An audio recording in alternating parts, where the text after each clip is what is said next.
Bien, en el segmento sobre las ofrendas que hemos traído en esta serie breve y práctica sobre la iglesia, hemos estado viendo por la palabra del Señor en ciertos textos particulares cómo se nos presenta o cómo debe ser el corazón de alguien que forma parte del pueblo del Señor con respecto al tema precisamente de la generosidad y del dar de las ofrendas. ¿Cómo debe ser ese corazón? Sermón antepasado sobre este tema fue sobre un corazón generoso, aprender a tener un corazón que sea generoso en ello. Y el pasado fue un corazón diligente, es decir, que realmente tenga prontitud, que se proponga hacerlo y lo haga diligentemente. Y aunque todos estos temas están correlacionados, evidentemente, porque están hablando de un solo tema, tocamos algunas aristas que están correlacionadas directamente al tema central de ese pasaje, aún así son cosas que hay que puntualizar o enfatizar dentro de la palabra del Señor para que con las suficientes características de lo que se nos muestra en la palabra del Señor, nosotros podamos corregir o modificar nuestra conducta para poder parecernos a lo que Dios demanda a las iglesias del Señor. Así que el día de hoy, sobre el mismo tema de las ofrendas, vamos a estar hablando, como título, básicamente, un corazón abundante. Hemos visto entonces el sermón pasado sobre este tema, sobre la diligencia, y ahora veremos sobre la abundancia, es decir, en términos prácticos, concretos, concisos, cómo nosotros tenemos la responsabilidad de hacer abundar la gracia del Señor que nos ha sido dada para dar u ofrendar para la necesidad de los santos o las cosas que Dios ha demandado. Ese es básicamente, o el resumen de absolutamente toda la enseñanza el día de hoy. Que aprendamos que tenemos responsabilidad de hacer abundar la gracia de Dios en esta área para hacer aquello que el Señor nos ha demandado. Pero sin más preámbulo, vamos a ir precisamente a nuestro desarrollo. En primer lugar, de manera introductoria, para entrar en los versículos 6, 7 y 8 que nos competen el día de hoy, a manera introductoria recordemos que el apóstol Pablo comenzó hablando en este pasaje recordándoles la gracia de Dios que le había sido dada a las iglesias de Macedonia. El tema de las ofrendas para el apóstol Pablo no es un tema que sea mera o mecánicamente económico. No es que no tiene que ver con números, pero tiene principalmente que ver con la gracia de Dios.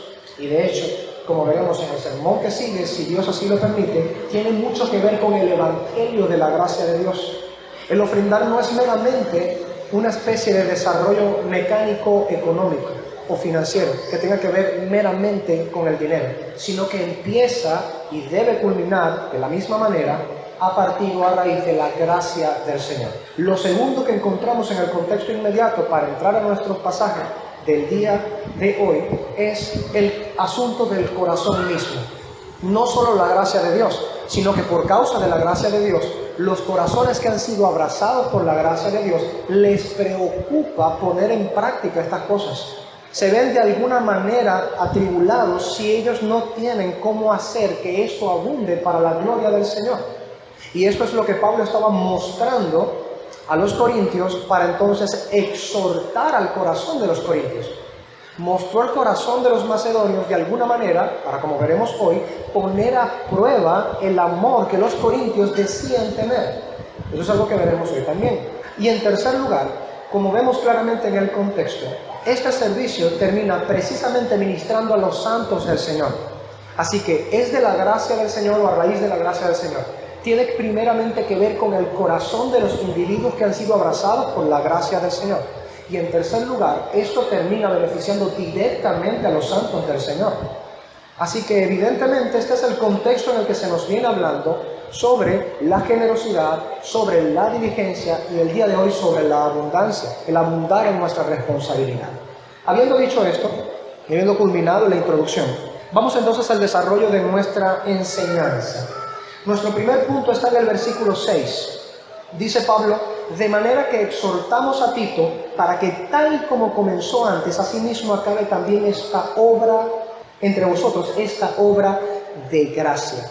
Lo primero que hemos de notar en este primer punto, o coloquemos 1.1, es que el apóstol Pablo dice: así como la así como la empezó, que la termine. Pudiera ser, si nosotros hubiéramos desvinculado este pasaje del resto de las escrituras del apóstol Pablo en este caso, que uno pudiera pensar que Tito necesitaba ser exhortado o reprendido, en el sentido en el que uno toma la exhortación por lo general dentro de las iglesias, para ir a hacer lo que tenía que ir a hacer con respecto a las ofrendas, levantar las ofrendas de las iglesias de Acacia, incluyendo Corinto, de Acaya, perdón, no Acacia, Acaya. Entonces uno pudiera pensar, si uno desvincula ese pasaje del resto de los otros pasajes que hablan de este tema, que Tito necesitaba ser reprendido para hacer esto.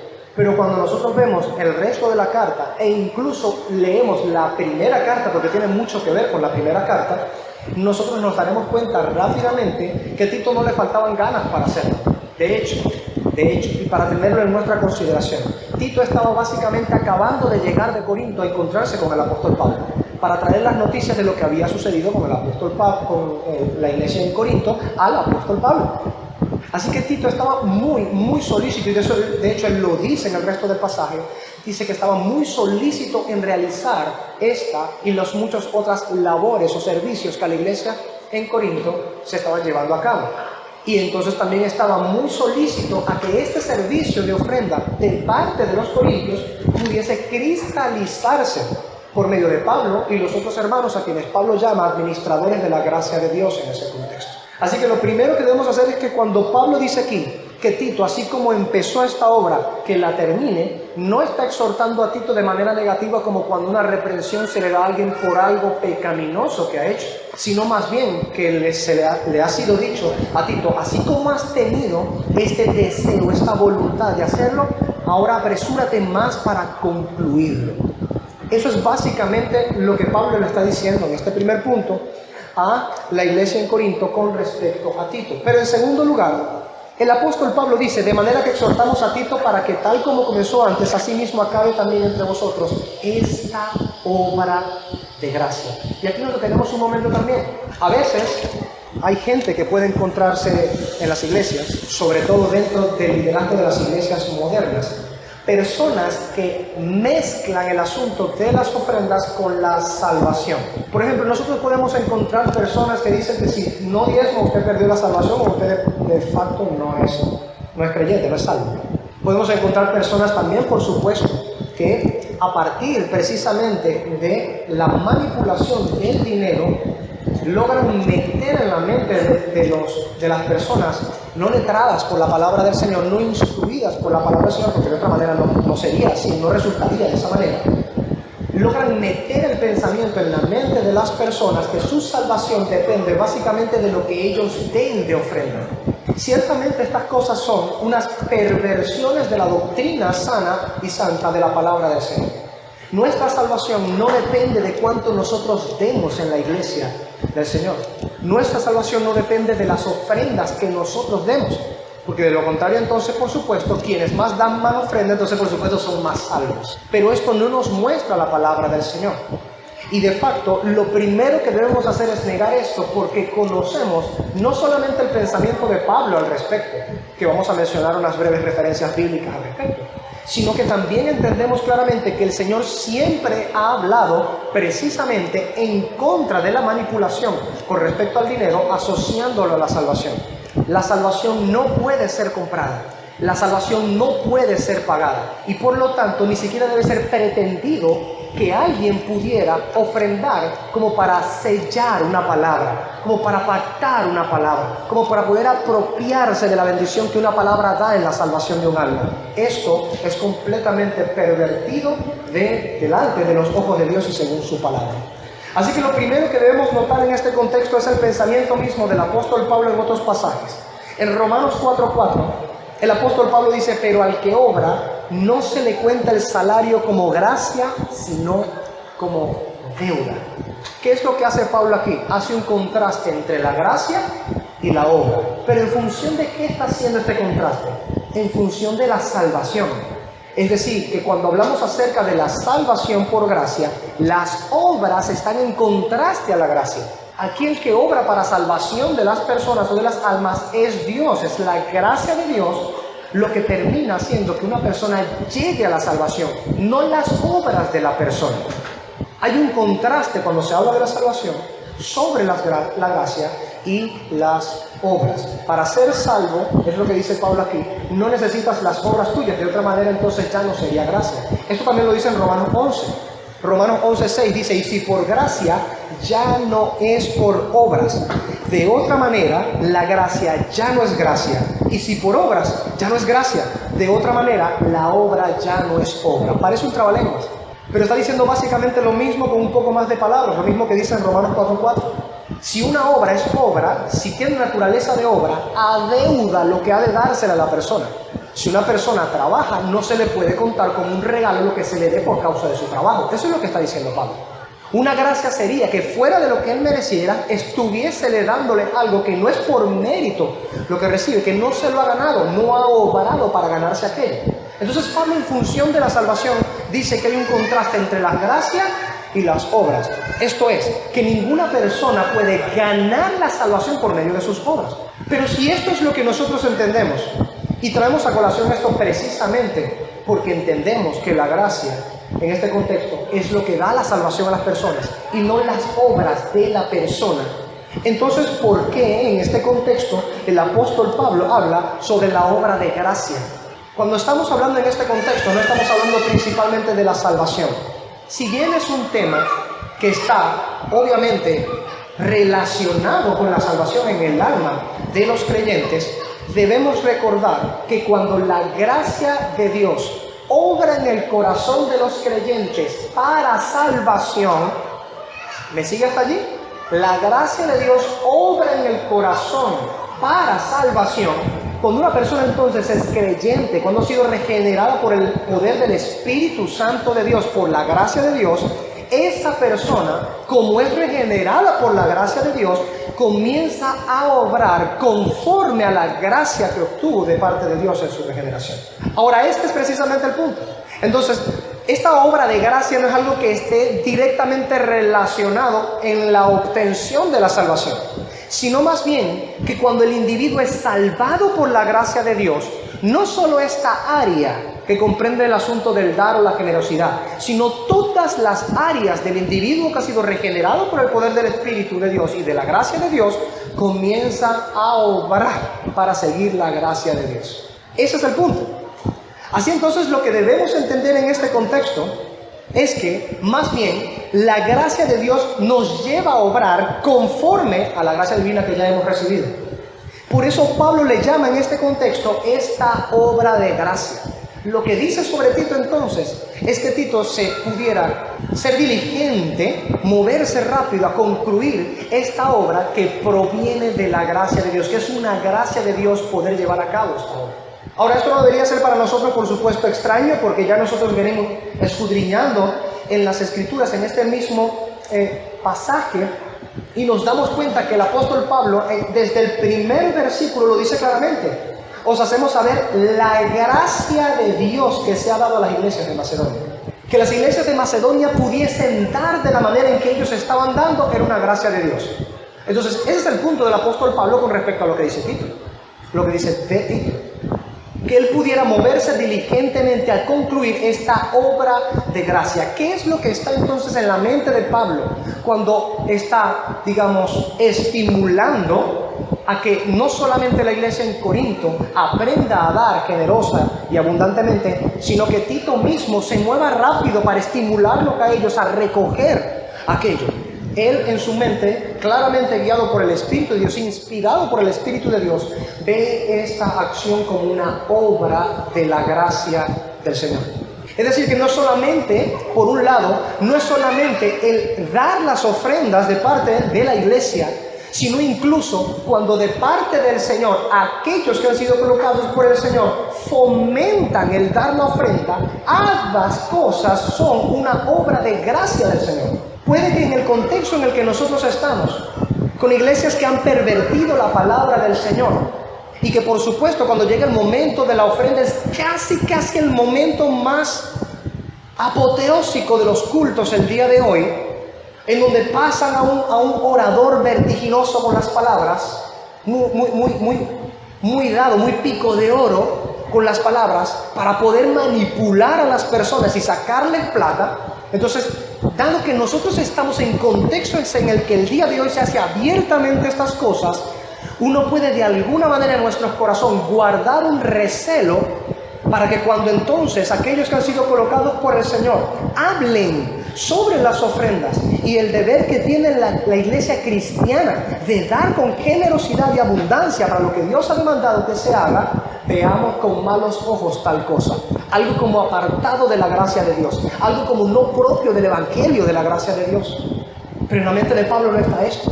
En la mente de Pablo, tanto que una iglesia cristiana dé copiosamente, como también aquellos que trabajan para el Señor se ocupen de ver y hacer que las iglesias hagan este deber, no es algo contrario a la gracia de Dios. Al contrario, como él mismo lo ha dicho allí, es una obra de gracia. Ha sido mandado por el apóstol Pablo.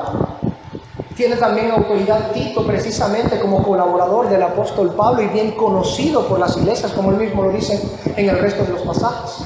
Así que llegaba a ellos no una persona desconocida, no una persona extraña, sino una persona que había estado en medio de ellos, una persona bien conocida por su actuar, por su caminar.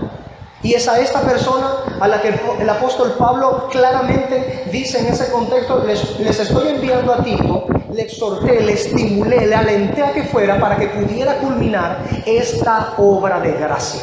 Vemos entonces en este contexto cómo conforman una unidad en este proceso de el dar.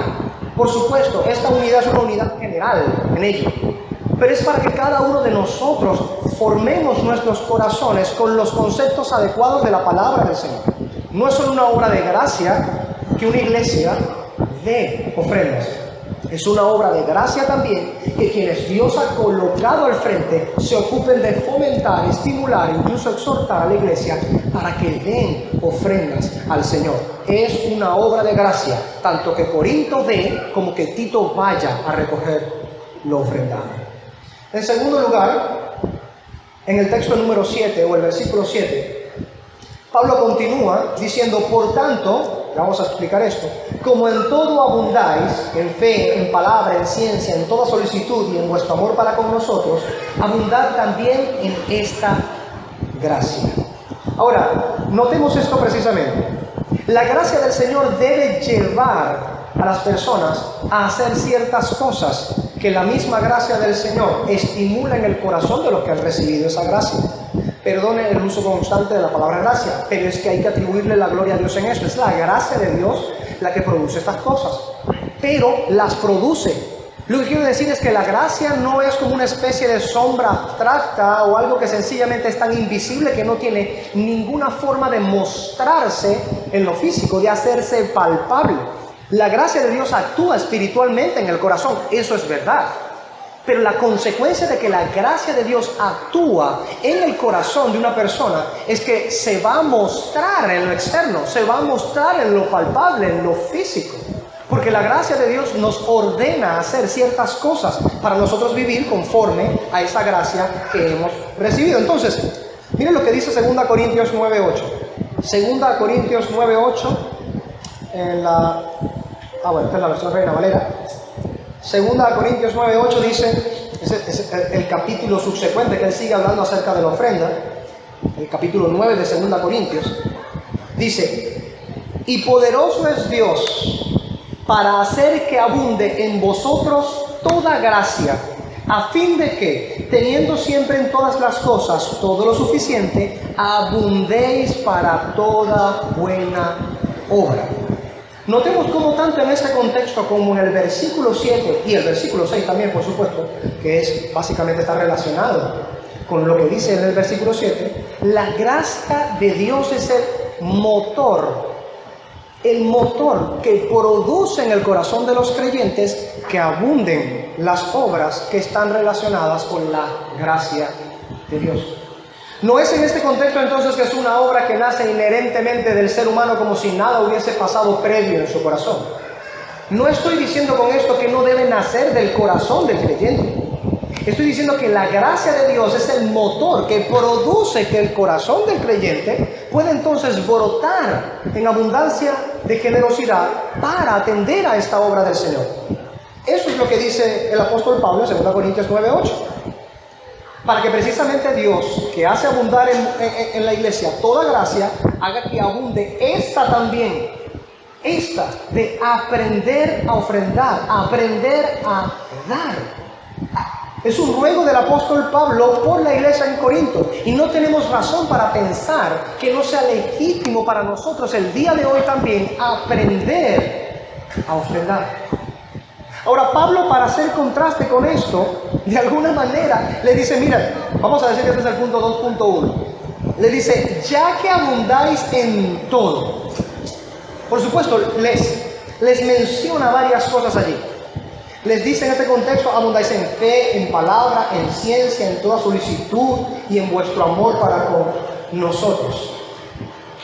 Nadie que supiera de los corintios podía negar que ellos tenían esta abundancia en todas estas cosas. De hecho, por ejemplo, en 1 Corintios 1.5, que hablando de la primera carta, el apóstol Pablo dice, porque en todo fuisteis enriquecidos en él, en toda palabra y en todo conocimiento.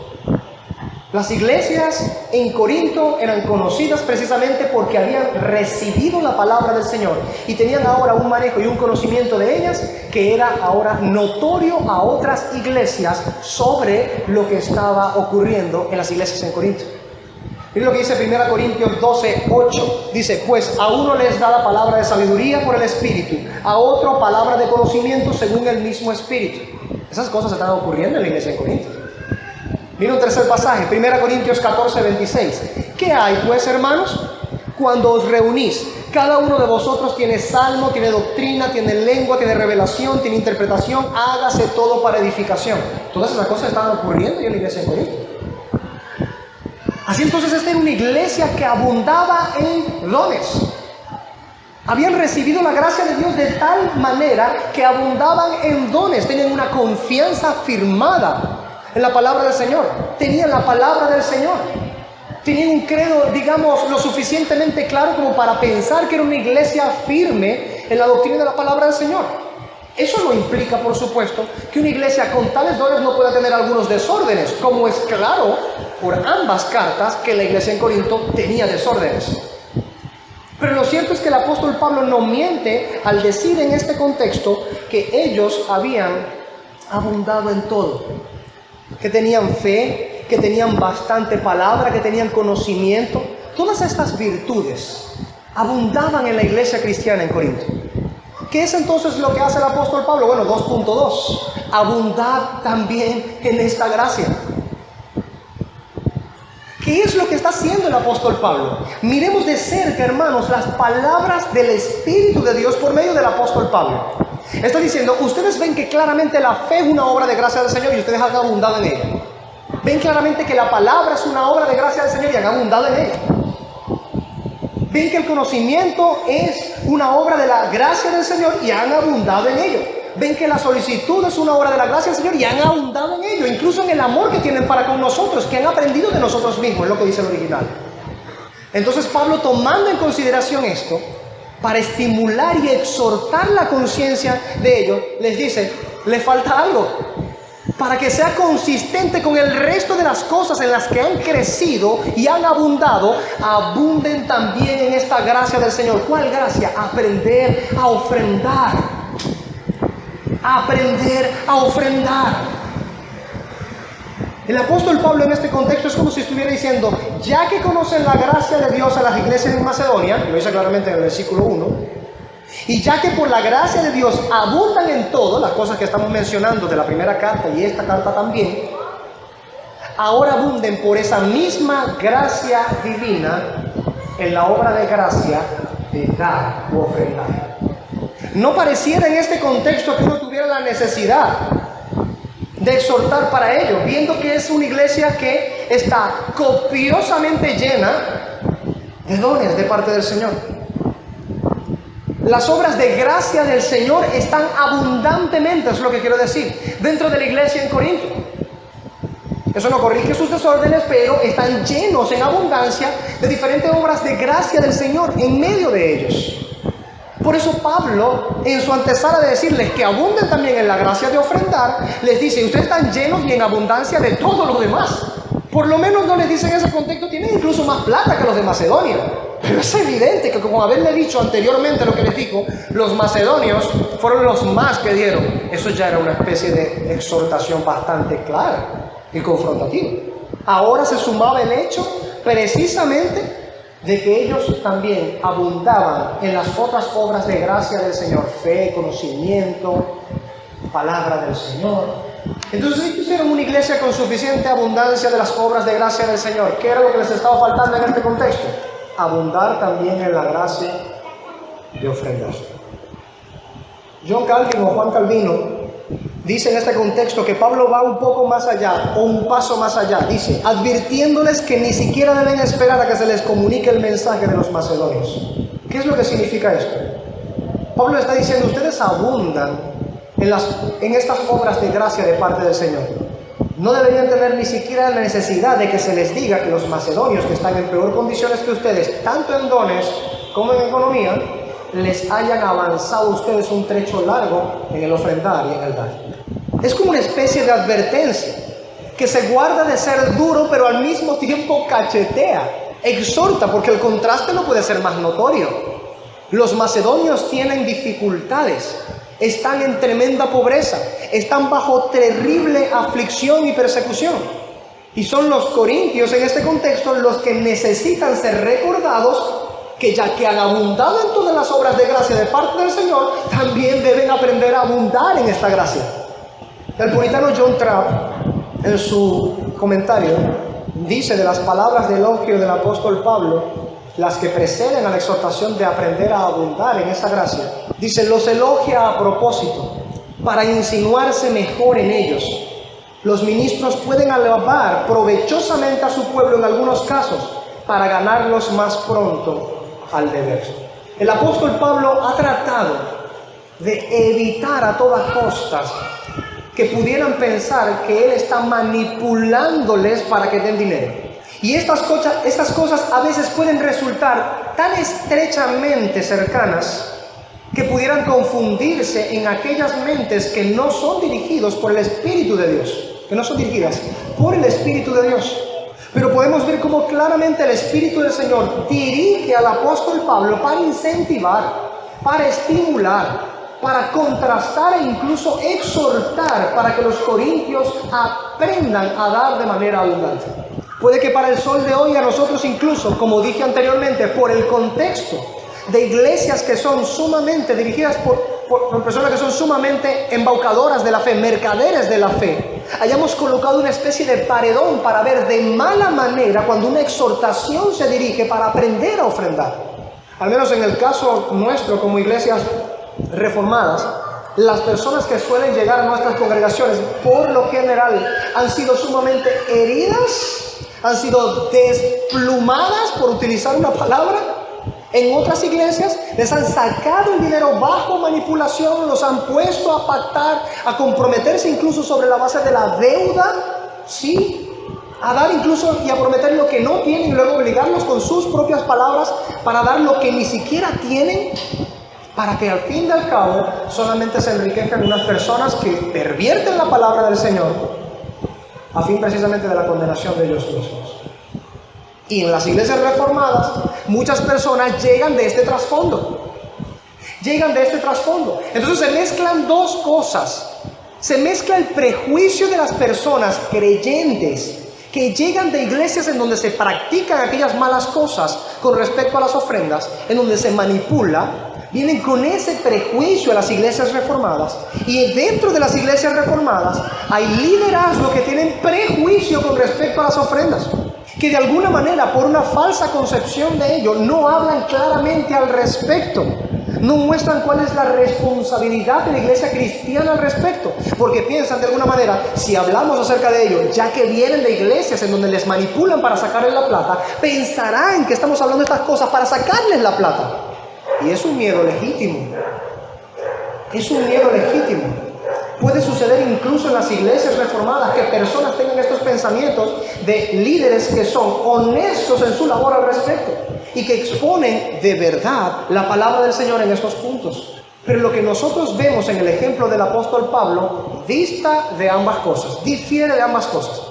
Difiere del prejuicio que las personas que han estado en una mala iglesia traen al llegar a una iglesia sana. Y difiere también del pensamiento, aunque temeroso con buena razón, de los ministros, de que no sean tomados ellos como personas amantes del dinero por exponer lo que la palabra del Señor abiertamente dice. Pablo también difiere de ello en que habla claramente acerca de estos asuntos. Así entonces el apóstol Pablo en este contexto no refrena sus labios, o en este contexto sus palabras a través de este rollo, de este pergamino, para hablarles a los corintios acerca de su responsabilidad en el dar. Así como Dios les ha hecho abundar en todas estas áreas, en esta área ustedes deben aprender a abundar también. Puede que esto sea algo que suela utilizarse en las iglesias modernas, en donde suele robarse el dinero a la gente por medio de la perversión de las palabras de la Escritura. Pero ninguno de nosotros puede negar que estas cosas y muchas otras que hemos venido estudiando y que seguiremos estudiando en este tema también, están allí escritas en la palabra del Señor. Y están allí escritas precisamente para que nosotros aprendamos a poner por práctica lo que la palabra del Señor enseña. El pueblo del Señor debe aprender a practicar el dar con abundancia. Hermanos, miremos este pasaje, Éxodo capítulo 36. Éxodo 36, de los versículos 2 al 7, dice: y Moisés llamó a Bezaleel y a Oholiab y a todo varón sabio de corazón, en cuyo corazón había puesto Jehová sabiduría, todo hombre a quien su corazón le movió a venir a la obra para trabajar en ella. Y tomaron de delante de Moisés toda la ofrenda que los hijos de Israel habían traído para la obra del servicio del santuario, a fin de hacerla. Y ellos, atención acá, seguían trayéndole ofrenda voluntaria cada mañana. No les estaban dando con un martillo en el brazo para que soltaran. Ellos seguían trayendo voluntariamente cada mañana. Tanto que vinieron todos los maestros que hacían toda la obra del santuario, cada uno de la obra que hacía, y hablaron a Moisés diciendo: el pueblo trae mucho más de lo que se necesita para la obra que Jehová ha mandado que se haga. Entonces Moisés mandó pregonar por el campamento diciendo: ningún hombre ni mujer haga más para la ofrenda del santuario. Así se le impidió al pueblo ofrecer más, pues tenían material abundante para hacer toda la obra y sobraba. ¡Wow! Al menos para este contexto vemos claramente que el pueblo entendía cuál es su deber delante del Señor en cuanto a tener un corazón abundante. Nadie les estaba obligando a traer. Nadie les estaba manipulando a traer. Ellos, por la gracia de Dios, eran impulsados a dar para la obra de gracia, que en ese contexto era, por supuesto, la construcción del santuario. Algo que, por cierto, ellos mismos serían beneficiados de ello. Que finalmente para eso son las ofrendas. Toda la iglesia se termina beneficiando al final de cuentas. Miremos lo que dice Primero de Crónicas 29. Yo lo voy a leer en la Nueva Traducción Viviente, desde el versículo 1 hasta el versículo 9. Aquello era cuando lo que leímos en 36 tenía que ver con el tabernáculo. Ahora tiene que ver con la edificación del templo. Sabemos que hay una diferencia entre el tabernáculo y el templo, pero en un contexto sigue siendo lo mismo, en un mismo fin al respecto. El pueblo estaba entendiendo que esto era para la gloria del Señor y era una obra de gracia de parte del Señor. ¿Cómo respondió el pueblo ante esta situación? Luego el rey David se dirigió a toda la asamblea y dijo: mi hijo Salomón, a quien Dios evidentemente ha elegido para ser el siguiente rey de Israel, es aún joven y sin experiencia. El trabajo que él tiene por delante es enorme, porque el templo que construirá no es para simples mortales, es para el Señor Dios. Usando cada recurso a mi alcance, he reunido todo lo que pude para construir el templo de mi Dios. Así que hay suficiente oro, plata, bronce, hierro y madera, al igual que grandes cantidades de ónice y otras joyas costosas y todo tipo de piedras finas y mármol. Ahora, debido a la devoción que tengo por el templo de mi Dios, entrego todos mis propios tesoros de oro y de plata para ayudar en la construcción. Esto es además de los materiales de construcción que ya he reunido para su santo templo. Dono más de 102,000 kilos de oro de Ofir y 238,000 kilos de plata refinada para recubrir las paredes de los edificios.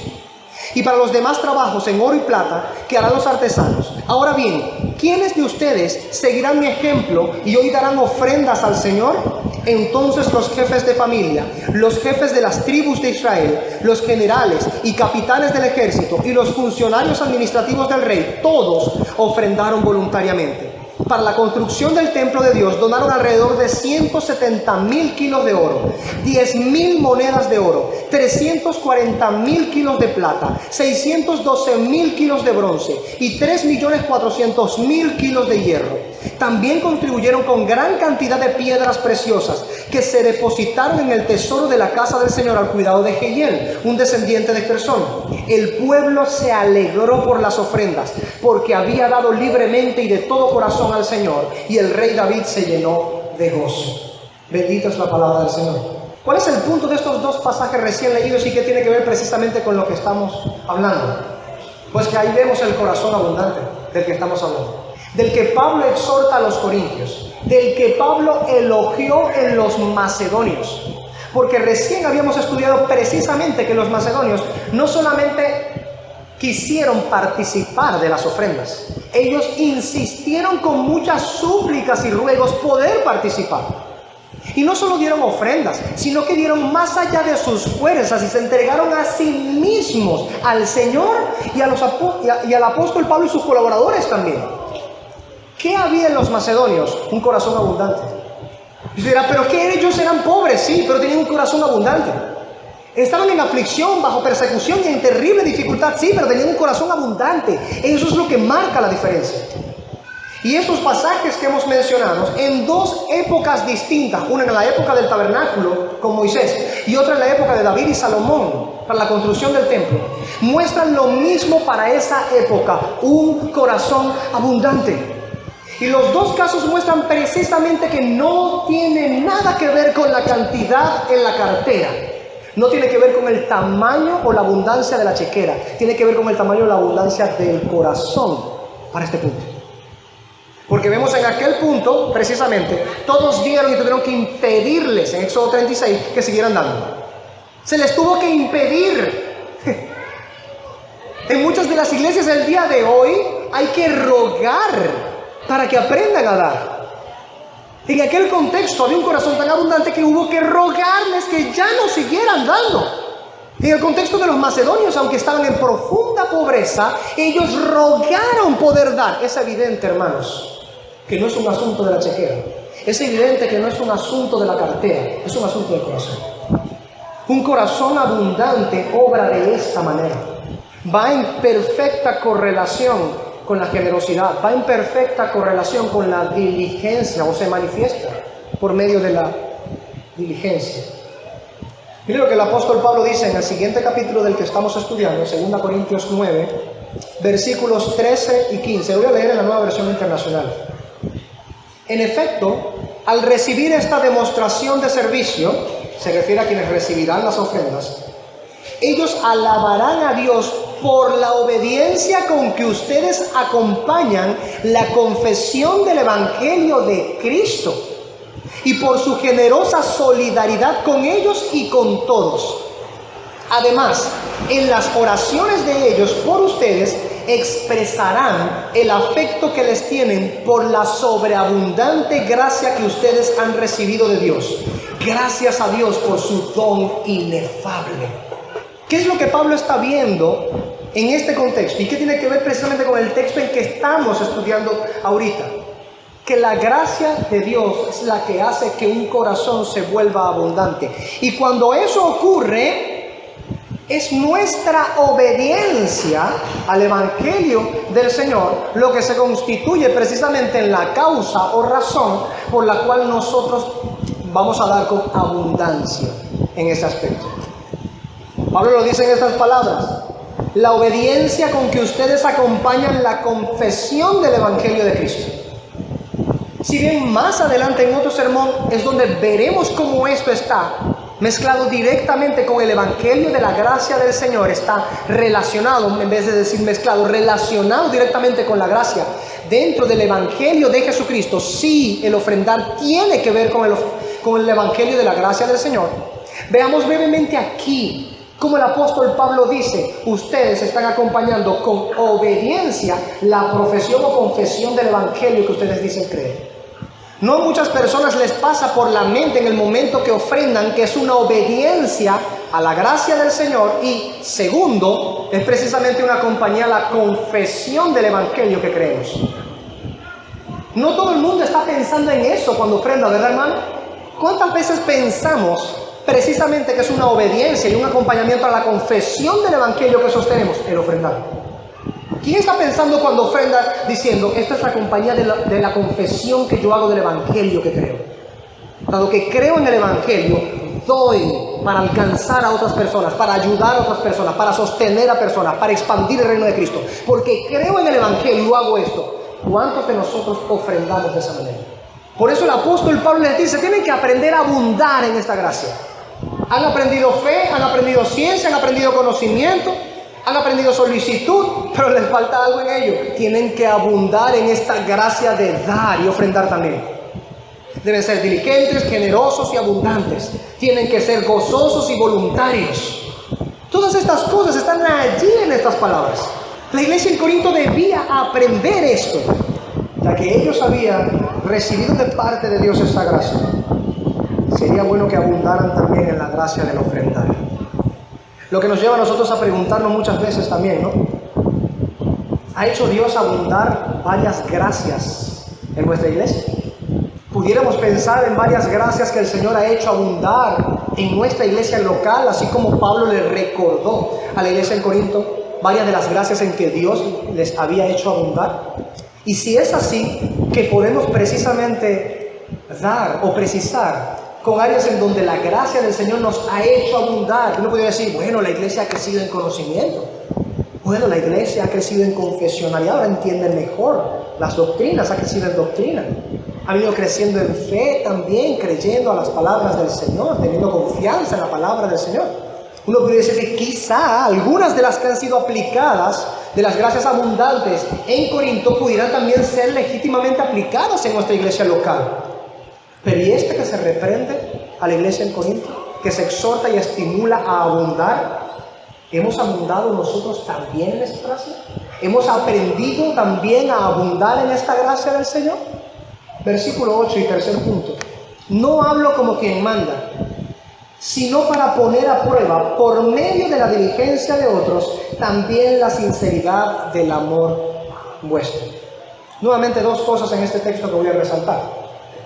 Créeme que hay varias más, pero hay dos principales que quiero resaltar en este contexto. Cuando Pablo dice, no hablo como quien manda. Hermanos, notemos esto. El apóstol Pablo tiene preocupación. Es evidente que le preocupa el hecho de que Corinto no haya terminado lo que prometió que iba a hacer.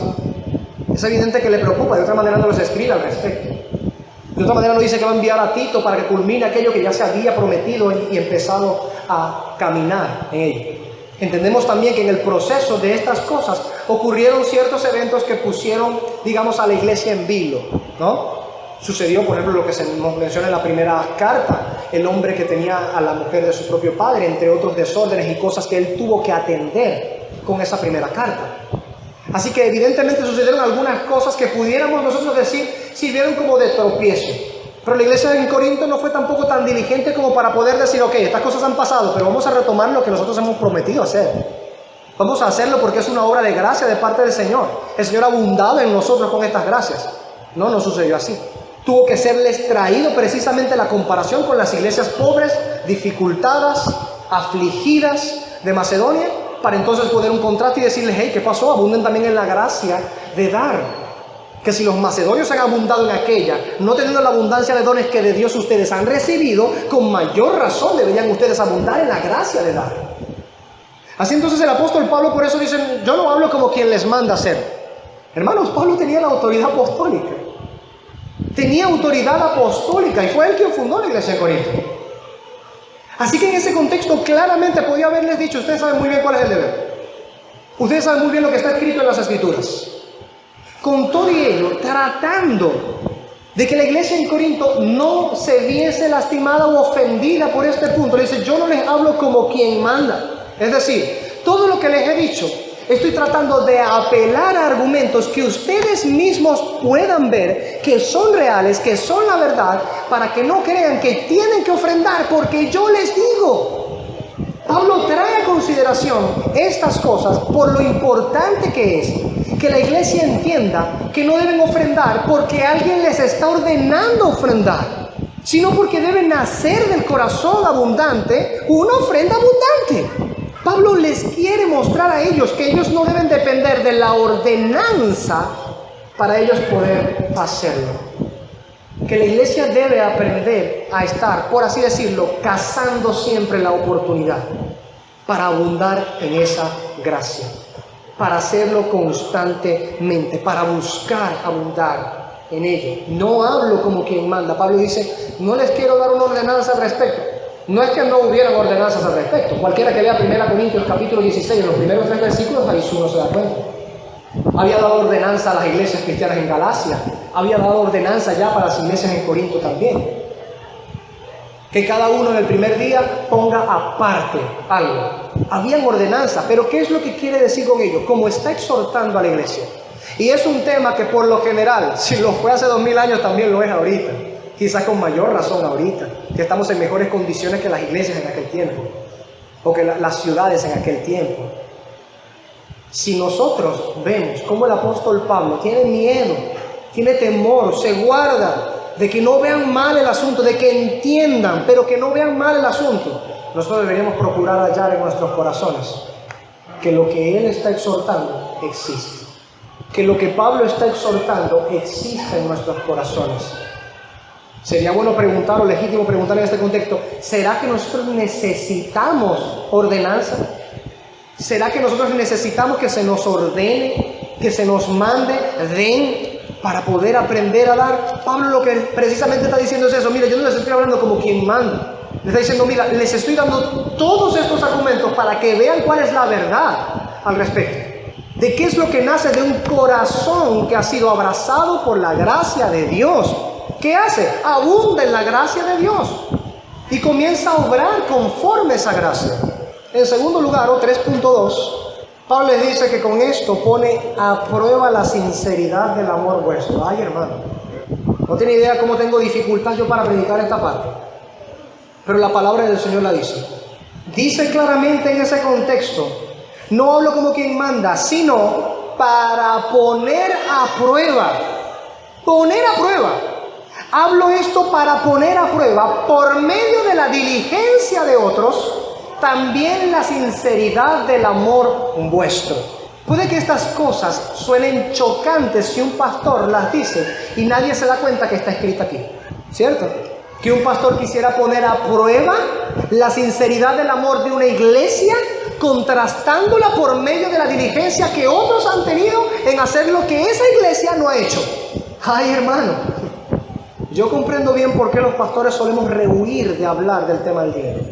Al menos los pastores que intentamos ser sanos. Y es precisamente porque hay temas que a veces no son recibidos de muy buena manera o buena gana. Quizá por el prejuicio, como ya dije, que traen los hermanos que salen de iglesias en donde los embaucadores y mercaderes de la fe les han robado. Yo soy uno, salí de una de esas iglesias. Y en segundo lugar, por el prejuicio que nosotros mismos como líderes podemos tener. Es decir, si hablamos acerca de esto, la gente va a pensar que nosotros les queremos quitar el dinero como hacían con ellos en el tiempo pasado. Es un miedo razonable.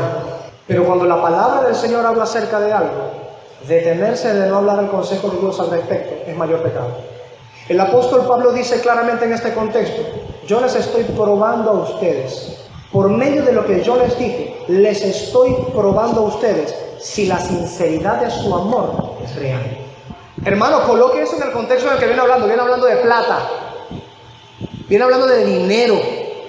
Pablo les está diciendo, yo puedo probar por medio de la diligencia de los macedonios que estaban en inmensa pobreza y en dificultades gigantescas y rogaron dar y dieron más allá de sus fuerzas. Y se dieron a ellos mismos. Yo puedo probar por medio de la diligencia de ellos si ustedes tienen sinceridad en el amor que dicen tener. ¡Wow! No pareciera muy apropiado probar el amor de una persona por medio de la diligencia en dar, pero está escrito. Pero está escrito. Si no fuera porque está escrito, esto resultaría sumamente incómodo predicarse. Y lo es, para mí lo es. Para mí es incómodo predicarlo. Puede que todavía me quede prejuicio a mí, pero está escrito. Y de esta página no se puede arrancar. Bueno, puede. Ciertamente puede. O algunos que son más sofisticados no la arrancarían, pero la arrancarían de su corazón. Lo arrancarían de su proceder, de su conducta, de su práctica cotidiana y diaria. ¿Cómo se espera que la iglesia en Corinto responda a la exhortación del apóstol Pablo? ¿Cómo esperaría un pastor que su iglesia, por ejemplo, respondiera si una exhortación así se les dirigiese a ellos? Creo que cualquier pastor se asustaría. Si yo hago eso, creo que la iglesia se va a pensar que soy un mercader de la fe. ¿Cómo es que quiero probar la sinceridad del amor de ellos por medio de sus ofrendas? Mi alma, van a pensar que soy exactamente un mercader de la fe. ¿Cierto? Pero el Espíritu Santo inspiró al apóstol Pablo y les escribió a la iglesia de Corinto diciendo: lo que yo estoy haciendo con lo que les digo es para probar por medio de la diligencia en otros, es decir, para que ustedes sepan de la diligencia de otros, probar si ustedes son sinceros en su amor. ¿Qué es lo que está mostrándole Pablo en ello? Un amor verdadero es diligente en el accionar, en este aspecto. El amor verdadero es diligente. No se va a quedar allí sentado diciendo, como decíamos la antepenúltima vez en este segmento, la seña de esta penúltima vez de la enseñanza sobre las ofrendas: es que no tengo ya más nada que dar. Es que ellos están pidiendo arroz y yo no tengo arroz. Es que no tengo ya más nada que dar. Hermano, todo lo que venimos viendo es precisamente para luchar contra un pensamiento como ese, para luchar contra un corazón, porque es desde allí donde vienen las intenciones y los pensamientos, es del corazón, es de allí donde nace la mezquindad. Cristo dice en el Evangelio que es del corazón en donde nacen precisamente los hurtos, las maledicencias, las lujurias, los asesinatos. ¿Sabe de dónde nace la mezquindad también? Del corazón. El no tener un corazón abundante es problema del corazón. ¿Cuál es el punto al respecto? Bien, miren lo que dice el comentario bíblico Vicón al respecto. Pablo está empleando la diligencia, o como dice literalmente la solicitud en el griego, de los macedonios para poner a prueba la sinceridad del amor de los corintios. El amor genuino, dice Vicón, es el amor en acción. Es tremendo, porque no siempre estamos pensando en acción en términos de ofrenda para mostrar o probar nuestro amor. Generalmente no estamos pensando en ello. Así como dije anteriormente que generalmente cuando ofrendamos no estamos pensando en nuestra obediencia en congruencia con nuestra confesión del Evangelio que creemos. Y Pablo une las dos cosas. No tiene ningún tropiezo en unir las dos cosas y decir que ofrendar es obedecer y hacer congruente con la confesión del Evangelio que sostenemos. Pablo tampoco tiene reparos, aunque lo dice con las mejores palabras para no ser tomado de mala manera, no tiene aún así reparos en decir claramente: con lo que yo les he dicho de la diligencia de otros, estoy contrastando a ver si ustedes realmente aman. Amor en acción. El amor genuino es el amor en acción. La solicitud o la diligencia en esa abundancia muestra la solicitud de un amor genuino. Miren lo que dice Juan Crisóstomo. Dice: veis que por esta razón comenzó con estas alabanzas, para que avanzando los indujese a la misma diligencia en estas cosas también.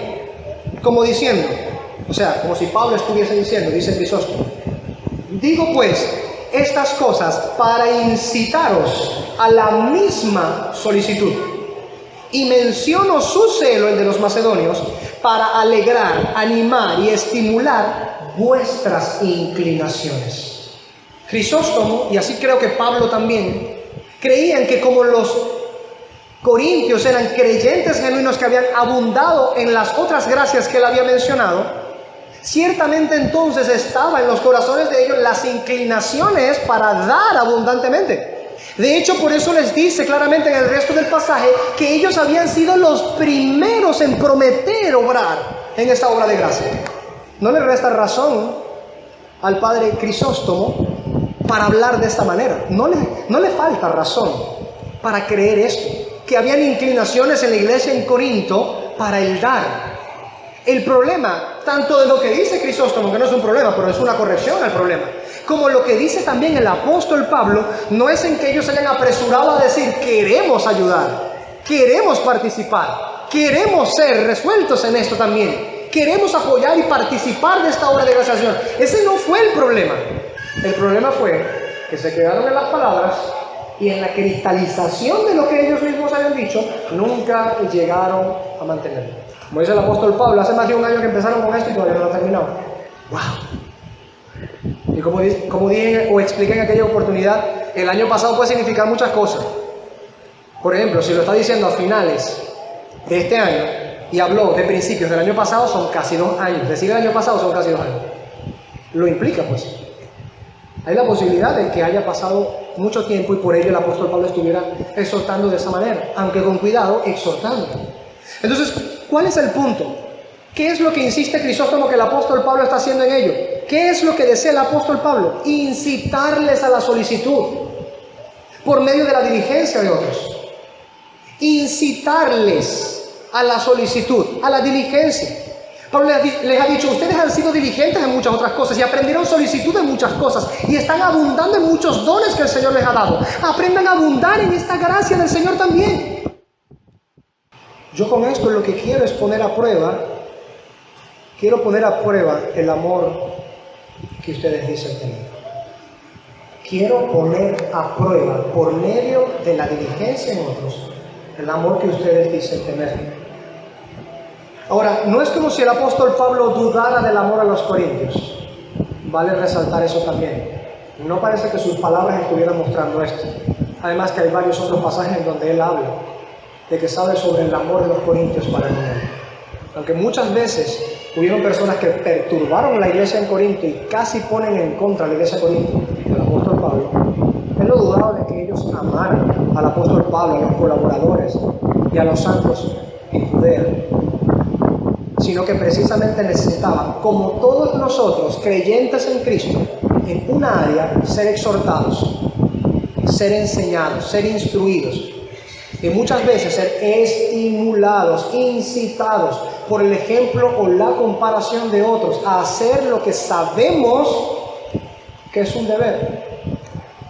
Como decía Juan Calvino en ese aspecto, ni siquiera tendrían la necesidad de que se los mencionara a los macedonios para ustedes cumplir con lo que saben que es un deber. Con todo y eso, Pablo recurre al ejemplo de los macedonios porque el contraste es demasiado bueno como para dejarlo pasar. Y en segundo lugar, les alaba por las muchas abundancias en otras gracias del Señor, para que ellos aprendan a abundar en esa gracia también. Y así de esa manera, mostrar por medio de la diligencia la sinceridad del amor que ellos decían tener. Sí, hermanos, la palabra del Señor enseña que nosotros podemos mostrar por medio de nuestra diligencia en el ofrendar y el dar el amor que nosotros decimos tener por Cristo y por su iglesia. Concluyo con 3 aplicaciones de estos pasajes. Primero, que miremos de buena gana y forma cuando se fomenta el ofrendar para cubrir las necesidades de los santos y expandir el reino de Cristo. El apóstol Pablo dice que esa abundante ofrenda que ellos estaban administrando, lo estaban haciendo precisamente para la gloria del Señor y la necesidad de muchos santos. Que por eso se estaba haciendo lo que se estaba haciendo, que por eso mandaban a Tito a recoger y culminar aquella obra.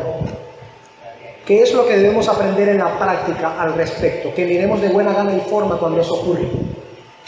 Cuando se fomenta el ofrendar, cuando se fomenta el recolectar, el recoger, para hacer aquellas cosas que Dios demanda en su palabra, que como iglesia debemos cubrir o hacer. Es lo primero que tenemos que aprender a hacer. Con un corazón abundante no nos debería precisamente pesar ver aquello como algo bueno, al contrario. Al contrario, el que tiene un corazón abundante en este aspecto, como dije anteriormente, va cazando incluso la oportunidad. Va cazando la oportunidad. Incluso como los mismos macedonios, que aunque no los tomaron directamente ellos en cuenta en la situación de la colecta, porque quizá pensaron son demasiado pobres para dar, cazaron tanto la oportunidad por el corazón abundante que tenía, que rogaron con muchas súplicas y dieron incluso más allá de sus propias fuerzas. Debemos aprender a mirar con buenos ojos cuando por los motivos correctos se fomentan las colectas, el recolectar, el dar, el ofrendar. Debemos aprender eso.